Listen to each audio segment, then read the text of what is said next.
Halo sahabatku. Selamat datang kembali di channel Cerita Momo. Apa kabar kalian hari ini? Semoga hati kalian selalu kuat ya.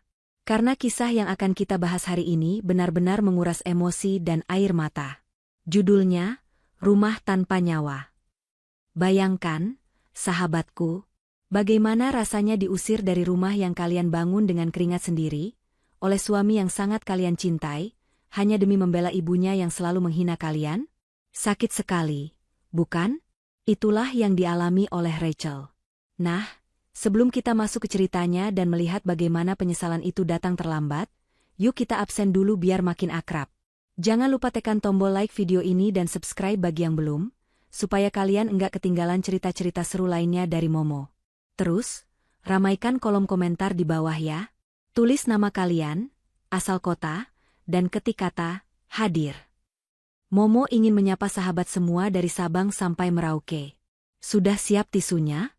Kalau sudah, mari kita mulai ceritanya. Rachel menyeka keringat di pelipisnya. Ruang tengah rumah mewah berlantai 2 itu tampak seperti kapal pecah, dipenuhi tumpukan kardus dan lakban. Bukan karena Rachel malas membersihkan rumah, melainkan karena wanita itu sedang mengejar target pengiriman pesanan bisnis online-nya. Rumah megah di kawasan elit ini adalah buah dari kerja keras Rachel selama bertahun-tahun sebelum menikah. Setiap sudutnya, setiap perabotnya, ia beli dengan uang tabungannya sendiri. Namun ironisnya, di rumah miliknya sendiri ini, ia justru merasa seperti penumpang haram. Ya ampun, debu di mana-mana. Apa gunanya punya menantu kalau rumah saja tidak becus diurus? Suara melengking itu seketika membuat gerakan tangan Rachel terhenti. Bu Mila, ibu mertuanya, turun dari tangga dengan wajah masam. Wanita parubaya itu menatap tumpukan paket Rachel dengan tatapan jijik, seolah-olah itu adalah sampah yang mengotori istananya. Rachel menarik napas panjang, mencoba menahan gejolak di dadanya. Ia tersenyum tipis, senyum yang dipaksakan. Maaf, Bu. Nanti setelah paket ini dijemput kurir, Rachel langsung bersihkan semuanya. Rachel lagi kejar tayang pesanan hari ini, jawab Rachel lembut. Bu Mila mendengus kasar. Ia berjalan mendekat, lalu dengan sengaja menendang salah satu kardus paket yang sudah rapi dibungkus Rachel hingga tergeser jauh. Alasan saja. Bilang saja kamu malas. Seharian di rumah, cuma mainan HP, pencet-pencet layar, tapi sok sibuk setengah mati. Kamu pikir saya tidak tahu? Kamu itu cuma mau santai-santaikan di rumah ber-AC ini, sementara anak saya, Pasa, harus banting tulang kepanasan di luar sana demi menghidupi kamu. Kata-kata itu bagaikan sembilu yang mengiris hati Rachel. Padahal kenyataannya, gaji Pasa sebagai staf biasa hanya cukup untuk biaya makan sehari-hari dan bensin motornya. Listrik, air, pajak rumah, hingga perawatan rutin dan gaya hidup mewah Bu Mila. Semuanya Rachel yang menanggung dari hasil bisnis online yang Bu Mila sebut cuma mainan HP itu. Namun, demi menjaga harga diri suaminya, Rachel memilih diam. Ia tidak pernah mengungkit siapa yang sebenarnya menafkahi kemewahan ini. Bu, Pasa memang suami yang baik. Tapi Rachel juga bekerja di sini buat bantu keuangan rumah tangga kita, sahut Rachel pelan. Bantu? Hah, jangan mimpi. Bu Mila tertawa meremehkan. Uang receh dari jualan online begini mana bisa bantu apa-apa? Paling cuma buat beli bedak kamu doang. Asal kamu tahu ya, Rachel. Seharusnya kamu bersyukur Pasa mau menikahi perempuan yatim piatu seperti kamu dan memberi tumpangan hidup enak begini. Jangan malah ngelunjak bikin rumah berantakan. Rachel menunduk. Hatinya perih mendengar status yatim piatunya dibawa-bawa. Ia ingin sekali berteriak bahwa rumah ini adalah atas namanya. Sertifikatnya tersimpan rapi di brankas kamarnya. Tapi ia teringat wajah Pasa. Suaminya itu selalu memohon agar Rachel bersabar menghadapi ibunya yang memiliki riwayat penyakit jantung. Sabar ya, sayang. Ibu cuma punya aku, begitu kata Pasa selalu. Iya, Bu. Maafkan Rachel, ucap Rachel lirih, memilih mengalah demi kedamaian semu di rumah itu. Maaf, maaf. Sana buatkan saya teh hangat.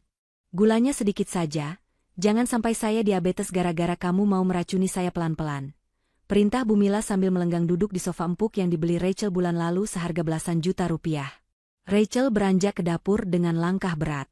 Di belakangnya, ia masih mendengar gerutuan Bu Mila yang menelepon temannya, membanggakan kesuksesan Pasa yang katanya baru saja membelikan sofa baru, tanpa sedikit pun menyebut peran Rachel.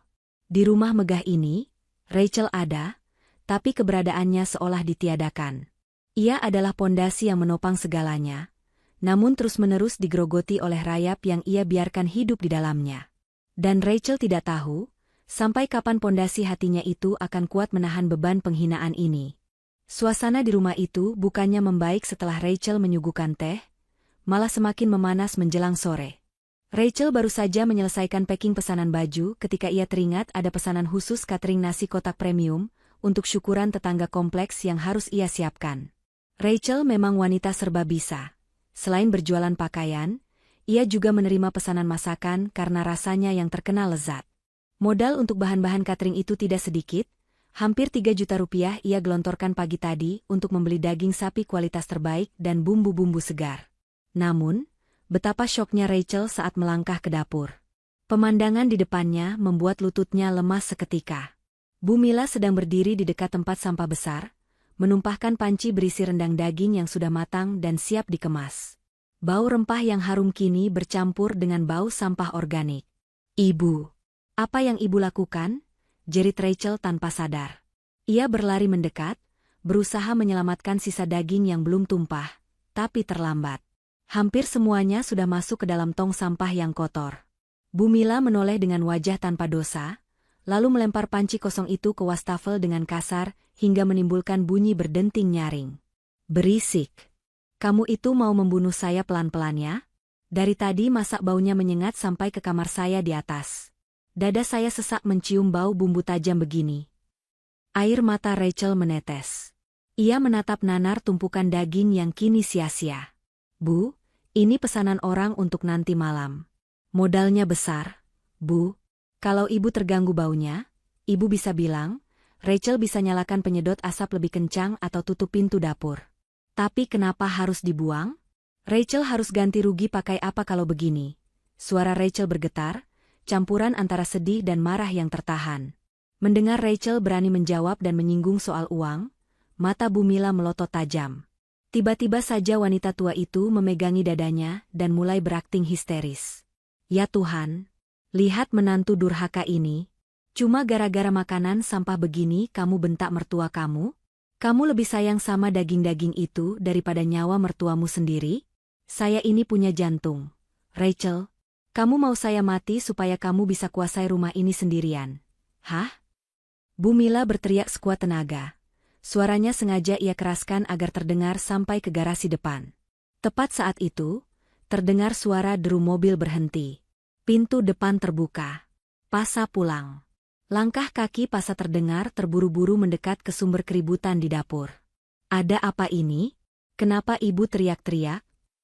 Pasa muncul dengan wajah lelah yang seketika berubah tegang melihat situasi di dapur. Melihat putranya datang, tangisan Bu Mila semakin menjadi-jadi. Ia merosot duduk di lantai, berpura-pura lemas. "Pasa, tolong ibu, nak. Istrimu, dia ngamuk-ngamuk cuma karena ibu tidak sengaja menyenggol panci masakannya. Dia bilang ibu menyusahkan, dia bilang ibu cuma parasit yang menghabiskan uangnya." Rachel terbelalak. Fitnah itu begitu kejam meluncur dari mulut Bu Mila. "Mas, demi Tuhan aku tidak bicara begitu. Ibu sengaja membuang catering pesanan klienku ke tempat sampah. Mas, lihat itu." Rachel menunjuk tong sampah sebagai bukti. Namun, Pasa tidak menoleh sedikit pun ke arah tong sampah. Matanya terkunci pada ibunya yang menangis terseduh-seduh di lantai, lalu beralih menatap Rachel dengan tatapan dingin yang menusuk tulang. Tidak ada pertanyaan, apa yang terjadi, atau, benarkah itu? Di mata Pasa, air mata ibunya adalah kebenaran mutlak, dan pembelaan Rachel hanyalah alasan. "Cukup, Rachel," suara Pasa rendah tapi penuh penekanan. "Kamu tega membuat ibu menangis sampai duduk di lantai begitu? Kamu tahu kan ibu punya sakit jantung? Apa sih artinya makanan itu dibanding kesehatan ibu? Uang bisa dicari, Rachel. Tapi kalau ibu kenapa-kenapa gara-gara masakan kamu mau tanggung jawab. Tapi Mas, itu uang modal. Rachel mencoba menjelaskan, berharap suaminya mengerti logika sederhana. Diam, bentak Pasa memotong ucapan istrinya. Aku capek pulang kerja, ingin istirahat, malah disambut keributan seperti ini. Sekarang kamu bereskan kekacauan ini, buang sekalian sisa makanan yang bikin ibu sesak itu, dan minta maaf sama ibu. Sekarang. Pasa berjongkok, memapah Bu Mila berdiri dengan penuh kasih sayang, seolah ibunya adalah korban penganiayaan kejam. Bu Mila menyembunyikan wajahnya di dada Pasa, namun di balik itu, bibirnya menyunggingkan senyum kemenangan ke arah Rachel yang berdiri mematung. Hati Rachel hancur berkeping-keping. Bukan karena uang jutaan rupiah yang melayang, tapi karena suaminya bahkan tidak mau melirik kebenaran sedikitpun.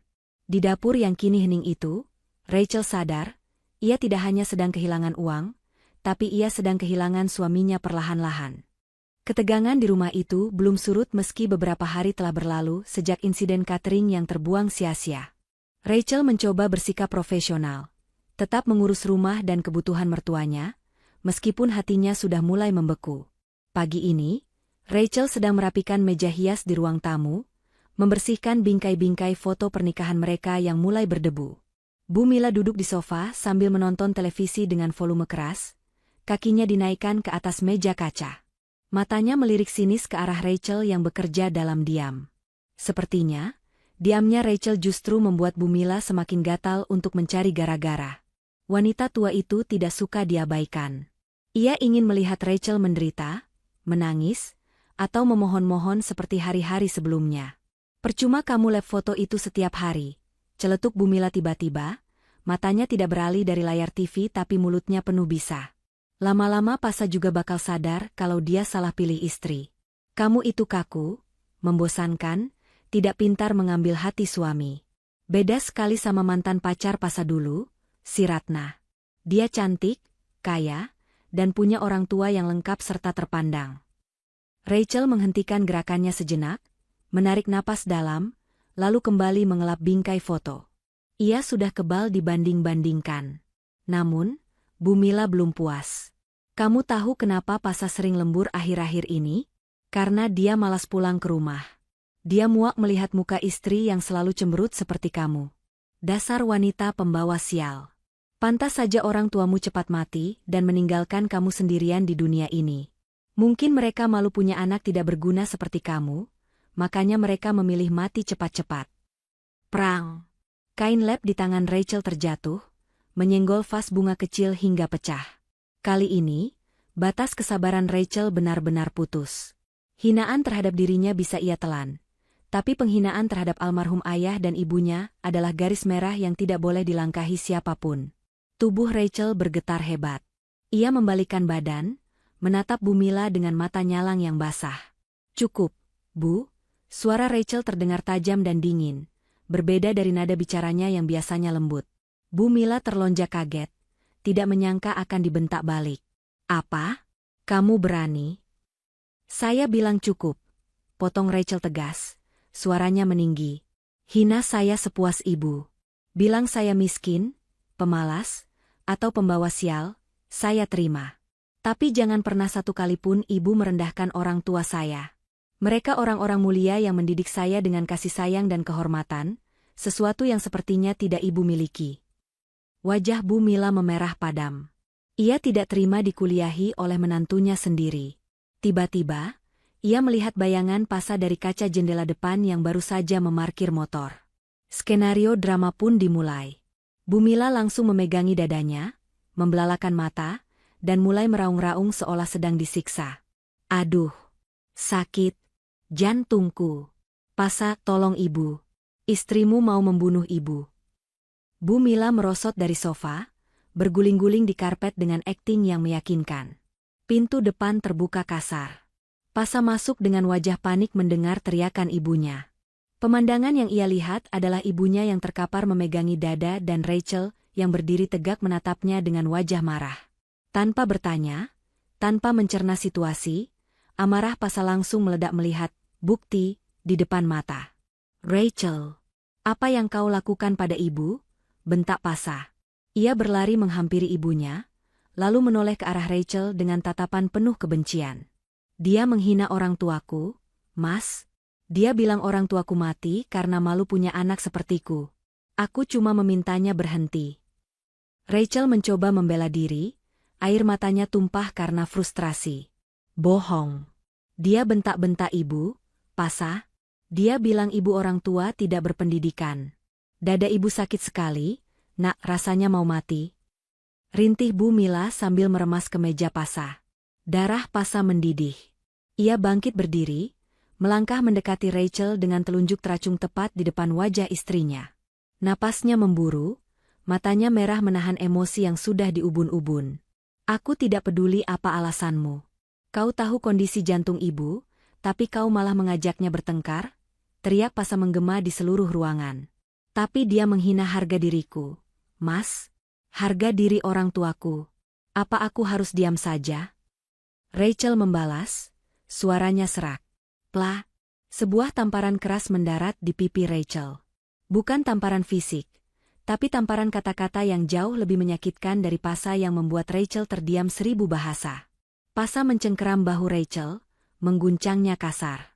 Dengar baik-baik, Rachel, ini peringatan terakhirku. Suara Pasa menggelegar, mematikan segala argumen. Jangan pernah sekalipun kau membantah ucapan ibuku. Kalau tidak setuju dan sekali lagi kulihat kau membantahnya, silakan pergi dari rumah ini. Aku tidak butuh istri yang durhaka. Ibuku adalah segalanya bagiku. Kalau kau tidak bisa menghormatinya, itu artinya kau tidak pantas ada di rumah ini. Hening. Ruangan itu mendadak senyap. Hanya terdengar isak tangis Bu Mila yang dibuat-buat dan napas Pasa yang memburu. Rachel terpaku. Kalimat itu bukan sekadar ancaman, itu adalah pengusiran secara halus. Suaminya baru saja memilih. Dan Rachel sadar, dirinya bukanlah pilihan itu. Hatinya yang selama ini bertahan demi cinta, kini hancur menjadi debu. Di sudut matanya, ia melihat Bu Mila menyeringai tipis dari balik punggung Pasa, sebuah senyum kemenangan yang keji. Rachel tahu, ini adalah akhir. Teriakan Pasa yang menggema tadi seolah menyedot seluruh udara di ruang tamu itu. Detik demi detik berlalu dengan lambat dan menyiksa. Pasa masih berdiri dengan napas memburu, dadanya naik turun menahan amarah, matanya menatap tajam ke arah istrinya, menunggu reaksi yang biasa. Biasanya, Rachel akan menangis histeris, lalu bersimpuh di kaki Pasa, memohon ampun, dan menjanjikan akan lebih patuh pada ibunya. Pasa menunggu momen itu. Momen di mana egonya sebagai kepala keluarga dipuaskan oleh ketidakberdayaan istrinya. Namun, momen itu tidak pernah datang. Rachel tidak menjerit. Ia juga tidak menjatuhkan dirinya ke lantai. Perlahan, wanita itu menyeka sisa air mata di pipinya dengan punggung tangan. Gerakannya tenang, terlalu tenang, hingga membuat bulu kuduk merinding. Ia mengangkat wajahnya, menatap manik mata Pasa lekat-lekat. Tidak ada lagi sorot memuja atau ketakutan di sana. Yang ada hanyalah kehampaan. Tatapan seorang wanita yang hatinya telah mati rasa. Pasa sedikit terkesiap melihat perubahan drastis itu, namun gengsinya menahan dia untuk mundur. Kenapa diam? Kau mau membantah lagi? Tantang Pasa, suaranya sedikit melunak tapi masih penuh arogansi. Rachel menggeleng pelan. Bibirnya menyunggingkan senyum tipis, senyum paling getir yang pernah dilihat Pasa. Tidak, Mas. Aku tidak akan membantah lagi. Suara Rachel terdengar lirih namun jernih, tanpa getaran tangis. Kamu benar. Seharusnya aku sadar diri. Di rumah ini, di matamu, aku bukan istri. Aku hanyalah orang asing yang menumpang. Rachel menarik napas panjang, seolah melepaskan beban ribuan ton dari pundaknya. Baik, Mas. Aku turuti maumu. Aku pergi. Hiduplah bahagia dengan ibumu di rumah buatanku ini. Nikmati semua kemewahan yang sudah kusediakan, semoga itu cukup untuk membuat bakti dan egomu kenyang. Tanpa menunggu jawaban Pasa, Rachel berbalik badan. Ia melangkah pasti menuju tangga, naik ke lantai 2 menuju kamar utama mereka. Langkah kakinya terdengar tegas di lantai marmer yang dingin. Di ruang tamu, Bu Mila yang sejak tadi berakting kesakitan, perlahan bangun dan duduk di sofa. Senyum licik terbit di wajahnya. Biarkan saja dia, Pasa. Paling dia cuma gertak sambal. Mau lari kemana dia? Dia kan yatim piatu, tidak punya siapa-siapa. Nanti malam juga dia turun, minta maaf sambil cium kaki ibu. Pasa terdiam, namun dalam hati ia membenarkan ucapan ibunya. Rachel tidak mungkin berani pergi. Rachel terlalu mencintainya. Namun, di kamar atas, Rachel tidak sedang bersandiwara. Ia membuka lemari pakaian besar yang ia beli setahun lalu. Ia tidak mengambil koper besar. Ia hanya mengambil sebuah tas ransel tua miliknya sewaktu kuliah dulu. Dengan cekatan, ia memasukkan beberapa pasang baju ganti seadanya. Ia mengabaikan gaun-gaun bagus yang tergantung rapi. Ia juga mengabaikan kotak perhiasan di meja rias. Tangan Rachel bergerak menuju brankas kecil di sudut lemari. Ia membukanya, mengambil sebuah map plastik berisi dokumen-dokumen penting, ijazah, akta kelahiran, buku tabungan pribadinya, dan sertifikat rumah atas namanya. Ia memasukkan map itu ke dalam ransel. Terakhir, ia mengambil bingkai foto kecil di nakas samping tempat tidur. Foto kedua orang tuanya yang sedang tersenyum. Rachel mendekap foto itu sebentar ke dadanya, memejamkan mata, lalu memasukkannya ke dalam tas. "Ayo, Yah, Bu. Kita pergi dari neraka ini," bisiknya pada foto itu. 10 menit kemudian, Rachel turun. Ia tidak menoleh lagi ke arah kamar yang menjadi saksi bisu pengabdiannya selama 3 tahun terakhir. Ia menuruni tangga dengan tas ransel di punggung. Pasa dan Bu Mila masih di ruang tamu. Pasa terkejut melihat Rachel benar-benar membawa tas. "Mau kemana kau jam segini?" tanya Pasa, nadanya mulai terdengar ragu. Rachel tidak berhenti berjalan. Ia melewati Pasa dan Bu Mila begitu saja seolah mereka tidak ada. Saat tangannya menyentuh gagang pintu utama, ia berhenti sejenak tanpa menoleh. "Jaga kesehatan ibumu, Mas. Jangan lupa obat jantungnya diminum, stoknya ada di laci dapur paling atas. Dan untuk makan besok, belajarlah masak atau beli sendiri. ATM gajimu kan sudah kamu pegang, semoga cukup." "Heh, kamu berani mengajari suami?" seru Bu Mila tidak terima. Rachel membuka pintu. Angin malam yang dingin langsung menerpa wajahnya. Ia melangkah keluar, meninggalkan cahaya lampu kristal ruang tamu yang hangat di belakangnya. "Rachel, kalau kau melangkah keluar dari pagar itu, jangan harap kau bisa kembali lagi ke rumah ini," ancam Pasa dengan suara keras, berharap ancaman itu akan membuat nyali Rachel ciut. Rachel tersenyum di kegelapan. Ia tidak menjawab. Ia terus berjalan, membuka gerbang besi yang berat, lalu menutupnya kembali dengan bunyi klang yang nyaring. Suara besi beradu itu terdengar seperti palu hakim yang mengetuk putusan cerai. Rachel berdiri di pinggir jalan sepi, menunggu taksi online yang sudah dipesannya. Ia menatap rumah megah 2 lantai itu untuk terakhir kalinya. Rumah yang ia bangun dari nol, dari hasil keringat dan air matanya, kini berdiri angkuh menolaknya. Namun anehnya, Rachel tidak merasa sedih. Ia justru merasa lega. Rantai yang membelenggunya sudah putus. Malam itu, di bawah lampu jalan yang remang-remang, Rachel pergi membawa harga dirinya yang tersisa, meninggalkan Pasa yang masih berdiri mematung di ambang pintu, belum menyadari bahwa ia baru saja membuang berlian demi mempertahankan batu kali. Matahari pagi menerobos masuk melalui celah gorden tebal yang belum dibuka. Pasa menggeliat bangun, tangannya secara refleks meraba sisi tempat tidur di sebelahnya. Dingin. Kosong. Spray di sisi kiri itu rapi tak tersentuh, tanpa lekukan tubuh istrinya yang biasa ia temukan setiap pagi.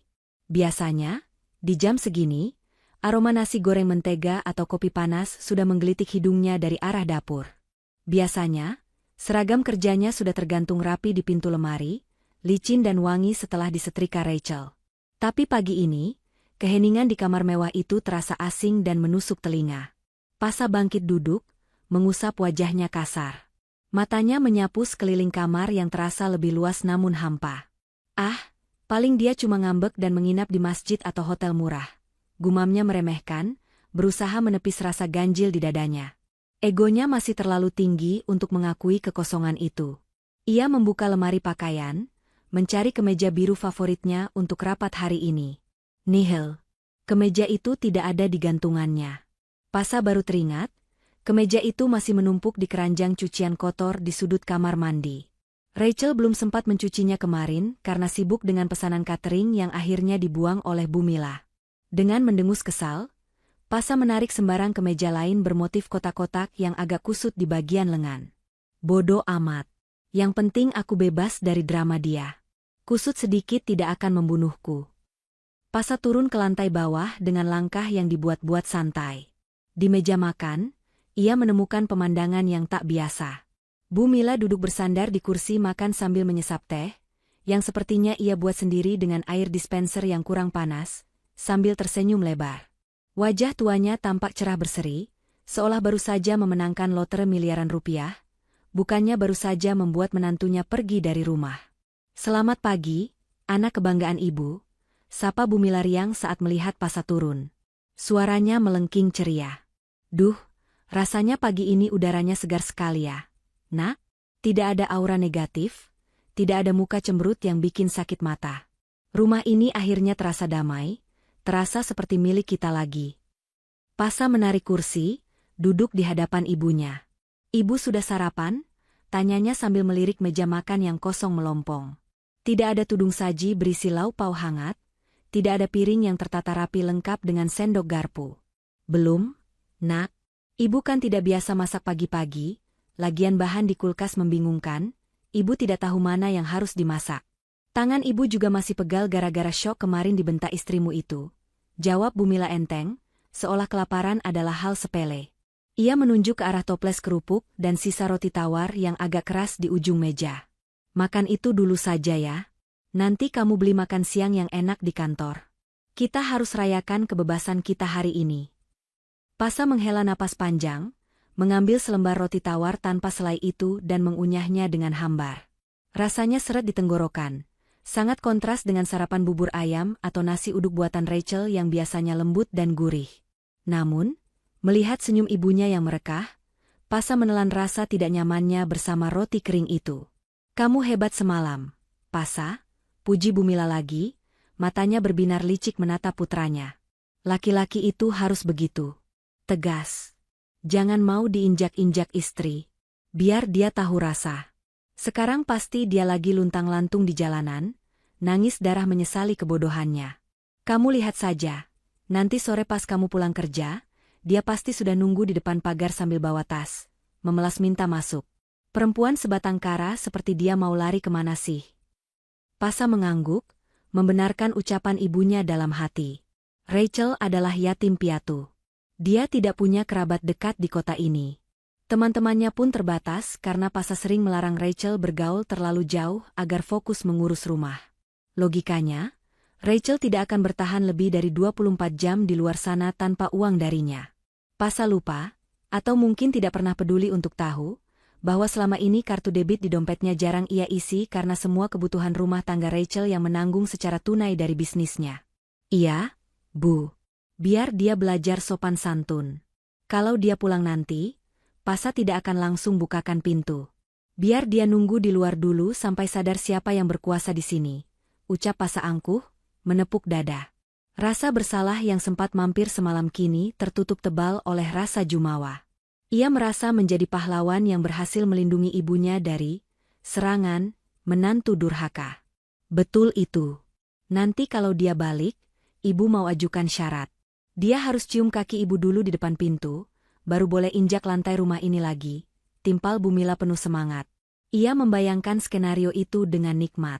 Membayangkan Rachel yang selama ini tenang dan mandiri itu bersimpu di kakinya, adalah kepuasan batin tersendiri baginya. Pasa menghabiskan rotinya dengan cepat, lalu meneguk air putih dingin. Ia berdiri, mencoba merapikan kerah bajunya yang masih terlihat kusut di cermin hias ruang tengah. Ya sudah, Bu. Pasa berangkat kerja dulu. Ibu hati-hati di rumah. Kalau ada apa-apa, telepon Pasa. Hati-hati, sayang. Kerja yang semangat ya. Ingat, kamu sekarang kepala keluarga tunggal yang bebas. Seru Bu Mila sambil melambaikan tangan layaknya melepas pahlawan perang. Pasa melangkah keluar rumah dengan dagu terangkat. Matahari bersinar terik, seolah mendukung suasana hatinya yang merasa menang. Ia menyalakan mesin motornya, menderu keluar dari garasi. Sepanjang perjalanan ke kantor, Pasa tersenyum sendiri. Ia membayangkan betapa damainya hidupnya nanti malam. Tidak ada omelan Rachel, tidak ada wajah lelah Rachel yang menyambutnya. Hanya ada ibunya yang penuh kasih sayang. Tanpa ia sadari, di balik tembok rumah mewah yang ia tinggalkan, debu mulai menumpuk tipis di sudut-sudut ruangan yang tak tersentuh sapu. Keran air di kamar mandi utama mulai meneteskan air bocor yang biasanya langsung diperbaiki Rachel dengan sigap. Dan di atas meja dapur, alat meteran listrik yang berbunyi titit-titit mulai menyala merah, menandakan sisa daya yang kritis. Pasa dan Bu Mila sedang merayakan kemenangan di atas kapal yang sebenarnya sudah mulai karam. Namun mereka terlalu sibuk tertawa pongah, hingga tidak menyadari air yang mulai masuk perlahan-lahan menenggelamkan mereka. Matahari sudah tenggelam sepenuhnya, menyisakan langit malam yang pekat tanpa bintang. Pasa memacu motornya memasuki gerbang kompleks perumahan dengan perasaan campur aduk. Tubuhnya lelah, perutnya keroncongan. Bayangan akan pijatan lembut Rachel di bahunya dan aroma sup ayam hangat yang biasa menyambutnya kini terasa seperti fata morgana yang menyakitkan. Saat sampai di depan rumah, Pasa mengernyitkan dahi. Rumah mewah berlantai 2 itu tampak seperti bangunan kosong yang ditinggal penghuninya bertahun-tahun. Lampu taman mati, lampu teras padam. Tidak ada kehangatan yang biasanya memancar keluar. Dengan gerutu kesal, Pasa harus turun dari motor untuk membuka gembok pagar sendiri. Hal yang tidak pernah ia lakukan selama 3 tahun terakhir, karena Rachel selalu sigap menyambutnya sebelum ia sempat mematikan mesin. "Ibu ngapain aja sih? Masa lampu depan tidak dinyalakan?" gerutu Pasa sambil mendorong motor masuk. Begitu membuka pintu utama, suara bising yang menusuk telinga langsung menyambutnya. Ti, ti, ti. Bunyi alarm token listrik yang kritis menggema di seluruh ruangan yang remang-remang. "Ya ampun, Pasa, akhirnya kamu pulang juga." Suara Bu Mila terdengar dari arah sofa. Wanita tua itu duduk meringkuk dalam keremangan, wajahnya tampak kusam dan masam.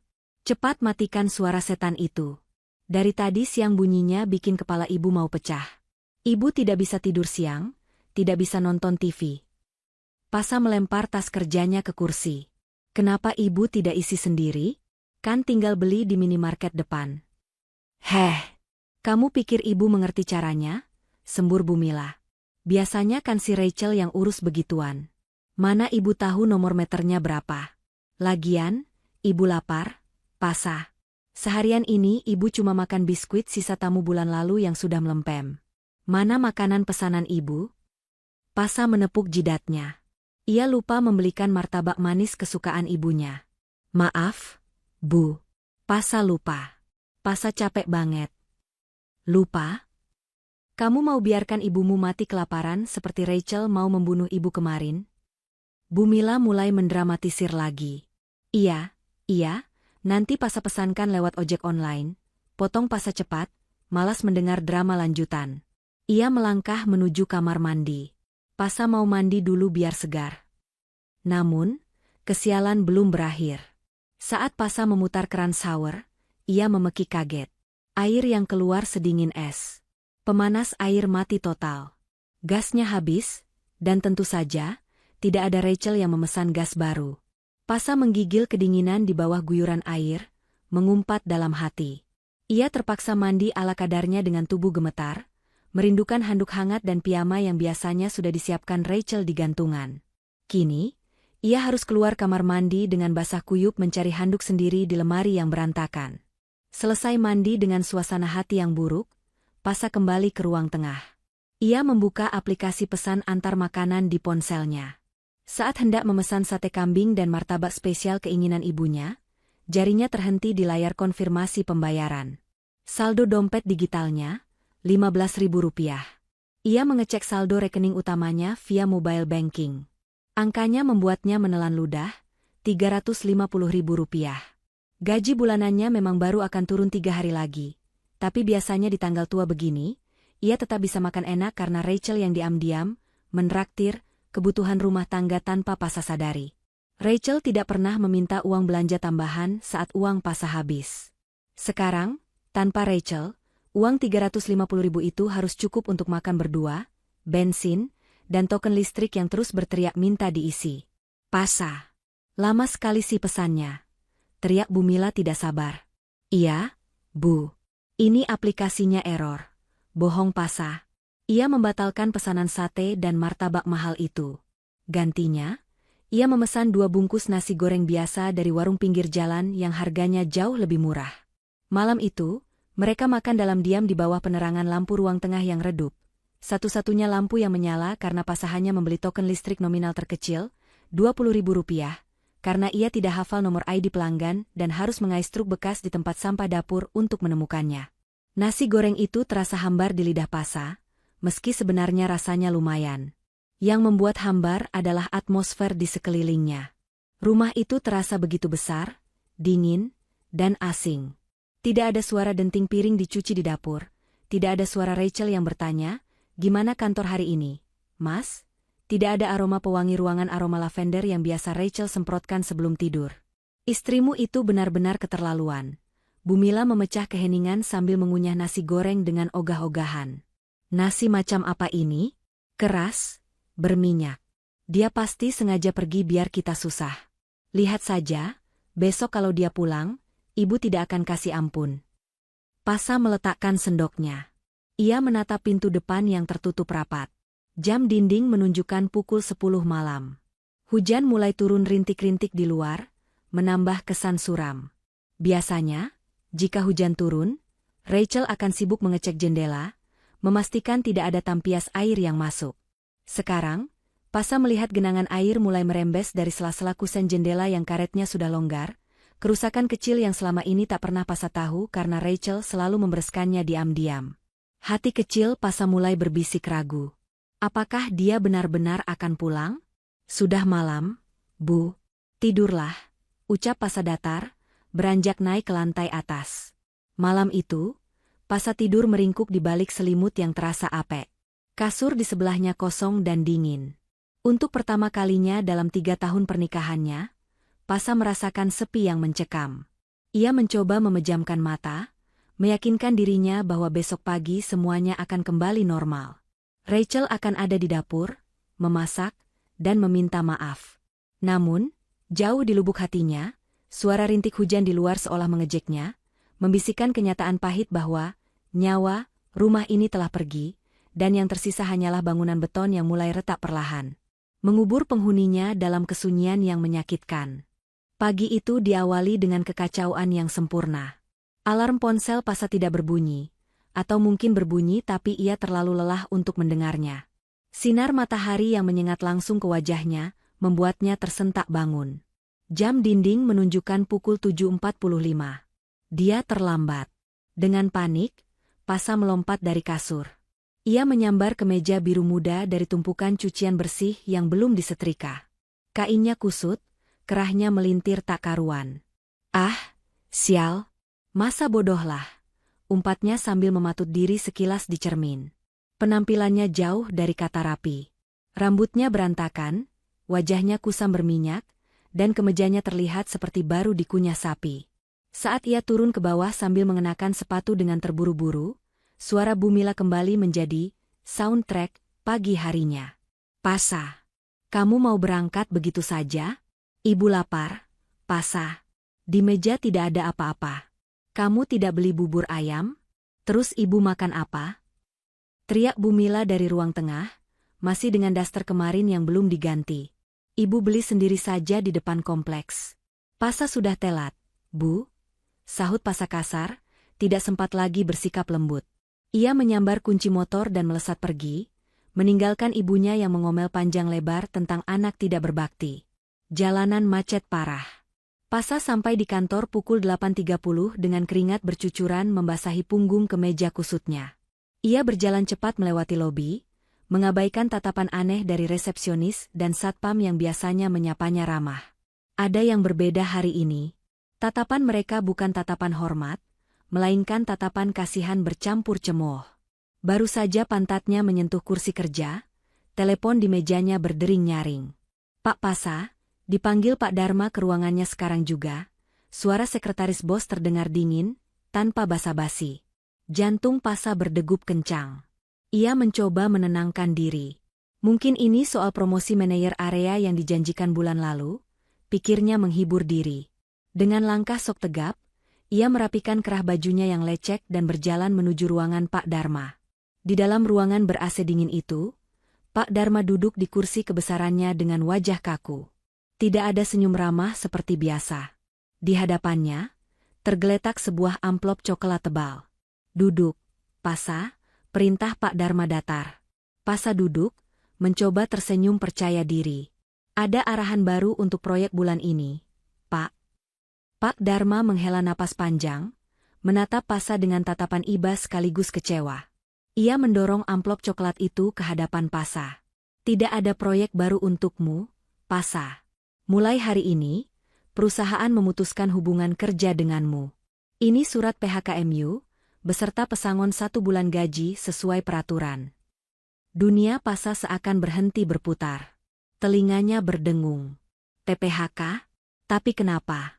Pak, kinerja saya bagus. 3 tahun ini saya selalu capai target. Bapak sendiri yang bilang saya aset potensial.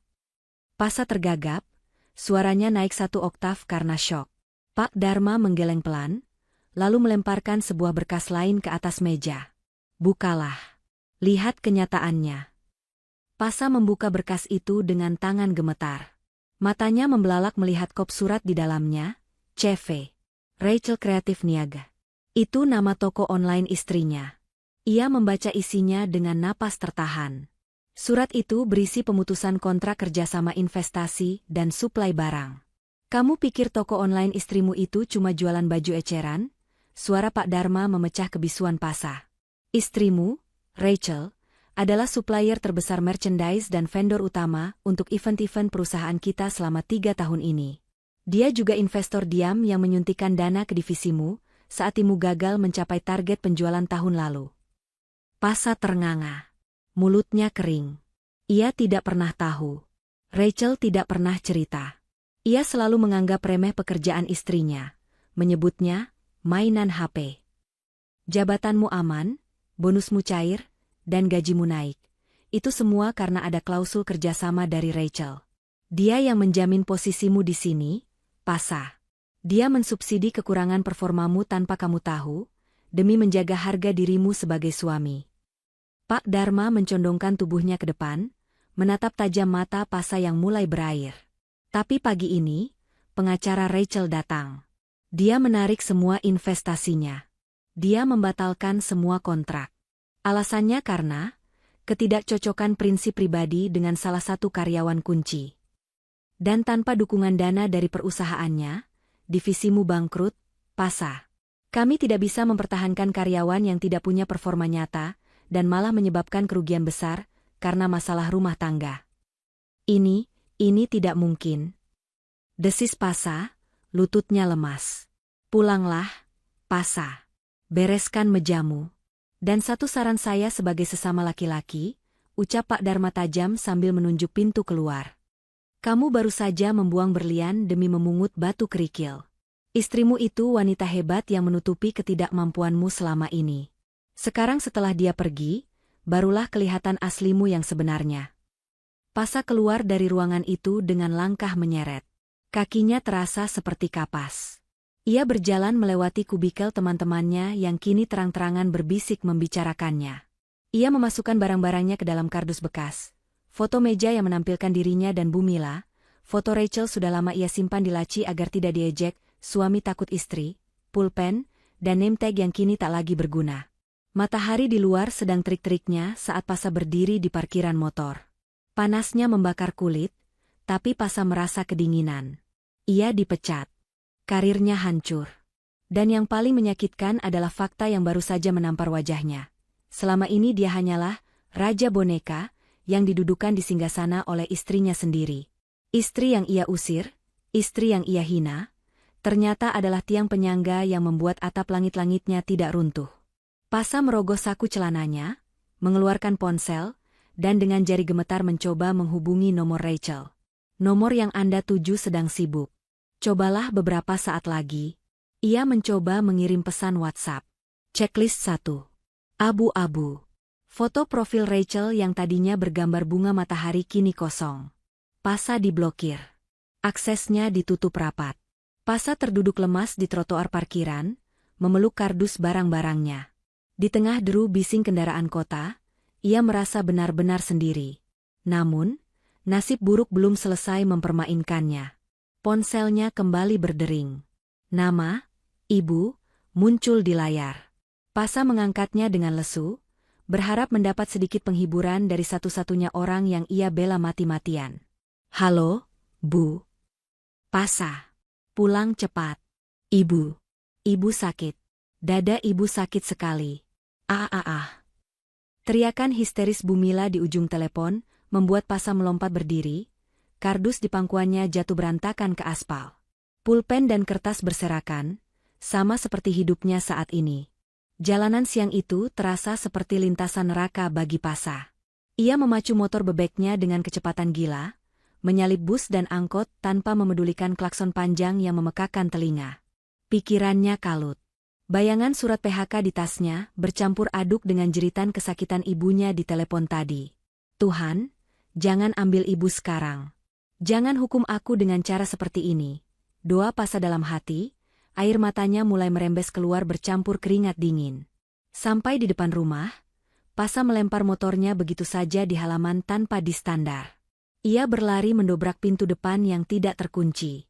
Ibu! Ibu di mana? Teriak Pasa panik. Tidak ada jawaban. Hanya suara air mengalir deras yang terdengar dari arah belakang. Pasa berlari menuju dapur, ke arah kamar mandi tamu. Pintu kamar mandi terbuka setengah. Di sana, pemandangan yang membuat jantung Pasa seolah berhenti berdetak terpampang jelas. Bu Mila tergeletak di lantai keramik yang basah. Wajahnya pucat pasi, bibirnya membiru, dan tangannya mencengkeram dada kirinya dengan kuat. Napasnya tersengal-sengal pendek, seperti ikan yang dilempar ke darat. Ini bukan akting. Ini bukan sandiwara seperti saat Bu Mila memfitnah Rachel. Ini adalah serangan jantung yang nyata. Bu, astaga, Bu. Pasa jatuh berlutut, mengangkat kepala ibunya ke pangkuannya. Tubuh Bu Mila dingin dan basah oleh keringat. Mata Bu Mila terbuka sayu, menatap Pasa dengan tatapan penuh ketakutan. Sakit, Pasa. Sakit sekali. Dada ibu seperti diperas. Rintihnya lemah. Lalu, matanya liar mencari ke sekeliling, mencari sosok yang biasanya selalu ada di saat-saat kritis seperti ini. Rachel. Panggil Rachel. Obat ibu. Rachel tahu. Bisik Bu Mila terbata-bata. Nama itu, nama yang kemarin mereka usir dengan penuh kebencian, kini menjadi satu-satunya nama yang disebut dalam keputusasaan. Hati Pasa mencelos. Obat? Di mana obatnya, Bu? Biar Pasa ambilkan. Pasa mencoba tetap sadar. Laci dapur kotak merah. Pasa membaringkan ibunya pelan-pelan, lalu berlari ke arah lemari kabinet di dapur. Ia menarik laci paling atas dengan kasar, hingga isinya tumpah berantakan ke lantai. Puluhan botol obat, strip pil, dan salep berserakan. Pasa mengacak-acak tumpukan itu dengan tangan gemetar. Ada obat hipertensi, obat kolesterol, vitamin tulang, obat lambung. Tapi Pasa tidak tahu mana yang untuk serangan jantung darurat. Rachel tidak pernah memberitahunya, dan Pasa tidak pernah mau tahu karena menganggap itu urusan perempuan. Yang mana? Ya Tuhan, yang mana obatnya?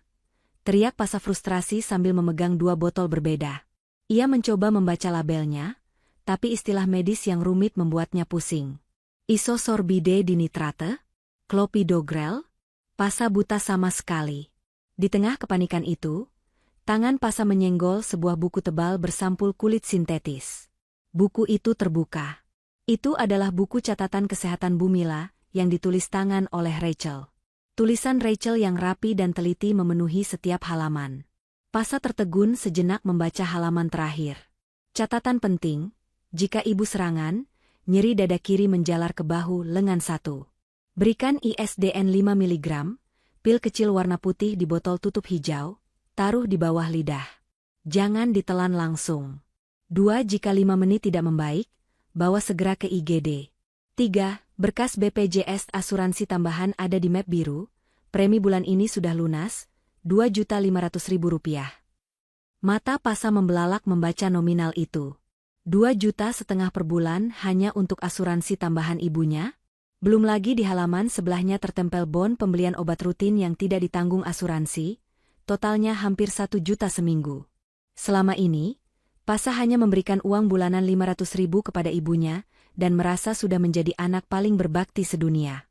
Ia tidak pernah tahu bahwa biaya hidup dan kesehatan ibunya memakan dana sebesar itu. Rachel lah yang menanggung semuanya diam-diam. Rachel yang ia sebut pelit, Rachel yang ibunya sebut benalu, ternyata adalah penyokong nyawa ibunya selama ini. Pasa.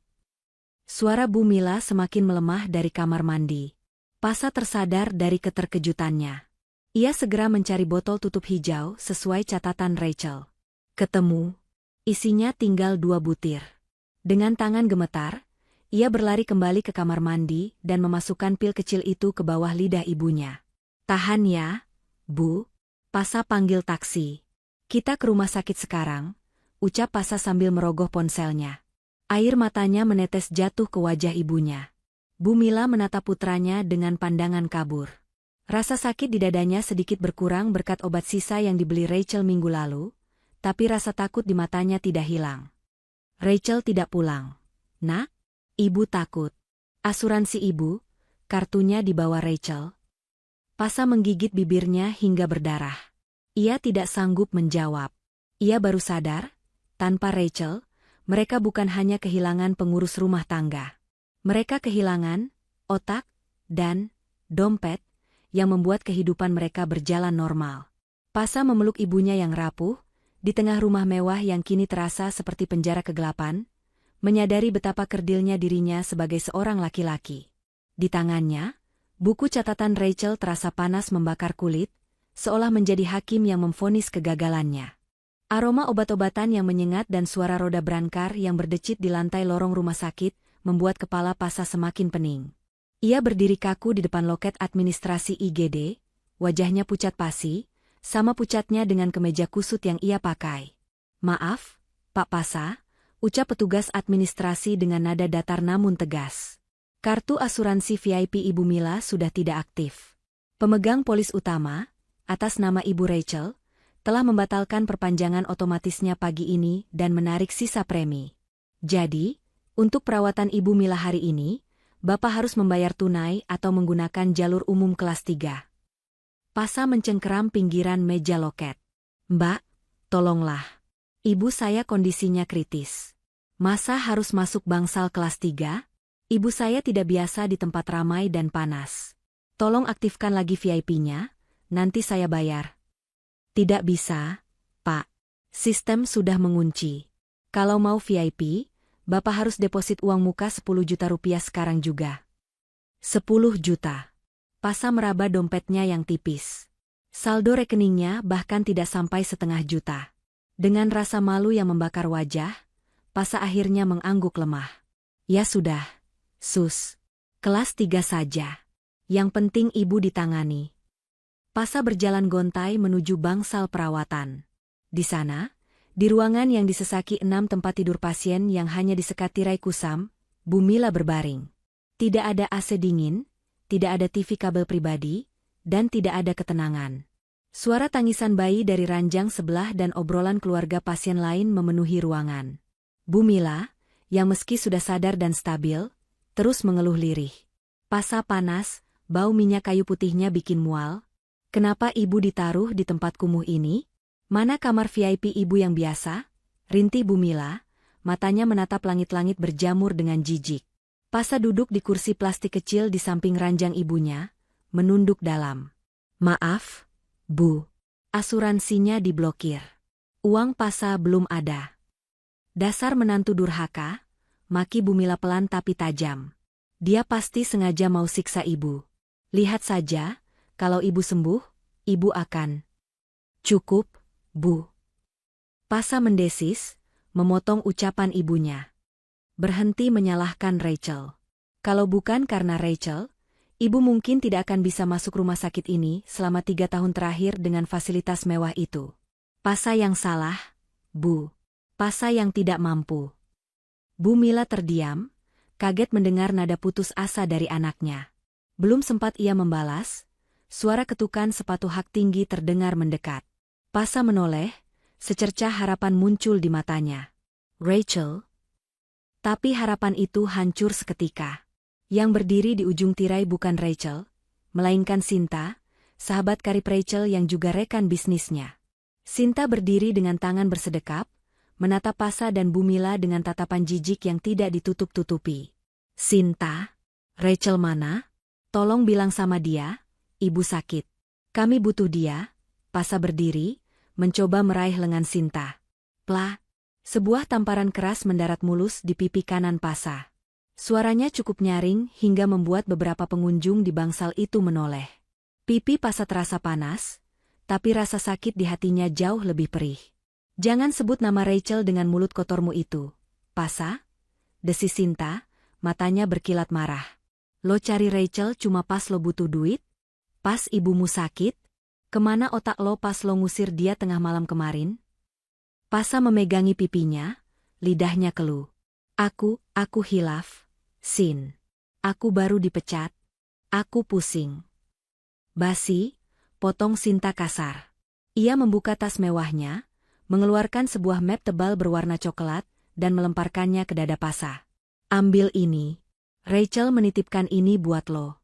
Dia perempuan bodoh yang terlalu baik buat laki-laki benalu kayak lo. Pasha menangkap map itu dengan tangan gemetar. Ia membukanya perlahan. Matanya membelalak. Di dalamnya terdapat sertifikat hak milik, SHM, rumah mewah tempat mereka tinggal. Dan yang membuat Pasha sesak napas, di halaman balik nama, tertulis nama Pasha sebagai pemilik baru. Rachel sudah menandatangani surat hibah aset pagi ini. Itu rumah yang dia bangun pakai darah dan keringatnya sebelum nikah sama lo. Suara Sinta bergetar menahan tangis. Dia kasih rumah itu buat lo. Gratis. Dia bilang, biar Pasha bisa rawat ibunya dengan tenang tanpa merasa numpang. Dia nggak butuh harta itu. Dia pergi cuma bawa baju di badan dan harga dirinya. Pasha merosot jatuh ke lantai rumah sakit yang dingin. Ia memeluk sertifikat rumah itu erat-erat. Ia menang. Kan? Ia mendapatkan rumah itu sepenuhnya. Ibunya tidak perlu khawatir diusir lagi. Tapi kenapa rasanya seperti memegang batu nisan? Dan satu lagi, lanjut Sinta, suaranya kini lebih dingin. Rachel sudah mengajukan gugatan cerai. Berkasnya akan sampai besok. Dia bilang, sampaikan ke Pasha, aku sudah lunasi utang baktiku sebagai istri dengan memberikan rumah itu. Sekarang, kita impas. Jangan pernah cari aku lagi. Sinta berbalik badan, tidak sudi berlama-lama melihat wajah Pasha yang hancur. Tunggu, Sin. Rachel di mana? Aku mau minta maaf. Aku mau sujud di kakinya. Pasha mencoba mengejar, tapi kakinya lemas. Sinta berhenti sejenak tanpa menoleh. Dia mau pergi jauh. Ke tempat di mana dia dihargai sebagai manusia, bukan sebagai mesin ATM berjalan. Selamat menikmati rumah mewahmu yang kosong itu, Pasha. Semoga dinding-dindingnya bisa memelukmu saat kau kesepian. Sinta pergi, langkah kakinya menjauh dan menghilang di balik pintu bangsal. Pasha tertinggal sendirian di lantai, memegang sertifikat rumah senilai miliaran rupiah di tangan kanannya, dan surat PHK di saku kirinya. Di atas ranjang, Bumila menangis tanpa suara. Bukan karena sakit jantungnya, tapi karena ia akhirnya sadar, keserakahannya lah yang baru saja membuat anaknya kehilangan segalanya. Rumah itu kini milik mereka. Tapi tanpa Rachel, rumah itu hanyalah bangunan beton dingin yang akan menjadi saksi bisu kehancuran hidup mereka berdua. Pasha memacu motornya menembus jalan tol menuju bandara. Angin kencang menampar wajahnya, seolah ingin menyadarkannya dari mimpi buruk. Namun ini adalah kenyataan. Info dari satpam rumah sakit yang sempat mendengar percakapan Sinta di telepon menjadi petunjuk terakhirnya. Penerbangan ke Singapura, pukul 14. Jam menunjukkan pukul 13.15. Pasha berlari ke Setanan memasuki terminal keberangkatan internasional. Napasnya memburu, matanya liar memindai lautan manusia. Penampilannya kacau balau, kemeja yang keluar dari celana, rambut acak-acakan, dan wajah sembab. Orang-orang menatapnya aneh, tapi Pasha tidak peduli. Ia hanya ingin satu hal, Rachel. Di dekat pintu pemeriksaan imigrasi, ia melihat sosok itu. Rachel. Wanita itu berdiri tenang sambil memegang koper kabin. Ia mengenakan terusan berwarna krem yang elegan, wajahnya tampak segar dan bercahaya, kontras sekali dengan wajah lelah yang biasa Pasha lihat di rumah. Rachel tampak bebas. Rachel. Teriakan Pasa membelah keramaian. Rachel menoleh. Ada sedikit keterkejutan di matanya, namun tidak ada kepanikan. Pasa berlari mendekat, lalu tanpa mempedulikan harga dirinya, ia menjatuhkan lututnya ke lantai bandara yang dingin, tepat di hadapan istrinya. Ia bersimpuh, memeluk kaki Rachel, menangis terseduh-seduh layaknya anak kecil. "Jangan pergi, Rachel. Mas mohon, jangan pergi." Isak Pasa, suaranya parau. "Mas salah. Mas bodoh. Mas minta ampun. Tolong kembali, sayang. Rumah kita sepi tanpa kamu." Rachel tidak menarik kakinya, tapi ia juga tidak menunduk untuk memeluk Pasa. Ia hanya menatap suaminya dengan sorot mata yang sulit diartikan, campuran antara rasa kasihan dan kekosongan yang dalam. "Bangun, Mas. Malu dilihat orang," ucap Rachel lembut, nada suaranya tenang, tanpa amarah. Biar semua orang tahu Mas menyesal. Mas sudah dipecat, Rachel. Ibu sakit parah. Mas nggak bisa hidup tanpa kamu. Mas janji akan berubah, Mas akan bela kamu di depan ibu. Kita mulai dari awal lagi ya." Pasa mendongak, matanya basah memohon belas kasih. Rachel tersenyum tipis, senyum yang sangat menyedihkan. Perlahan, ia melepaskan tangan Pasa dari kakinya. Ia berjongkok, mensejajarkan wajahnya dengan Pasa, lalu mengusap pipi suaminya yang kasar itu untuk terakhir kalinya. "Mas, kamu tidak butuh aku," bisik Rachel. "Kamu butuh pembantu yang bisa membiayai hidupmu, kamu butuh perawat untuk ibumu, dan kamu butuh sandaran untuk egomu. Dan aku sudah lelah menjadi semua itu." "Enggak, Rachel. Mas cinta sama kamu," bantah Pasa. Rachel menggeleng pelan. "Cinta itu melindungi, Mas, bukan mengusir.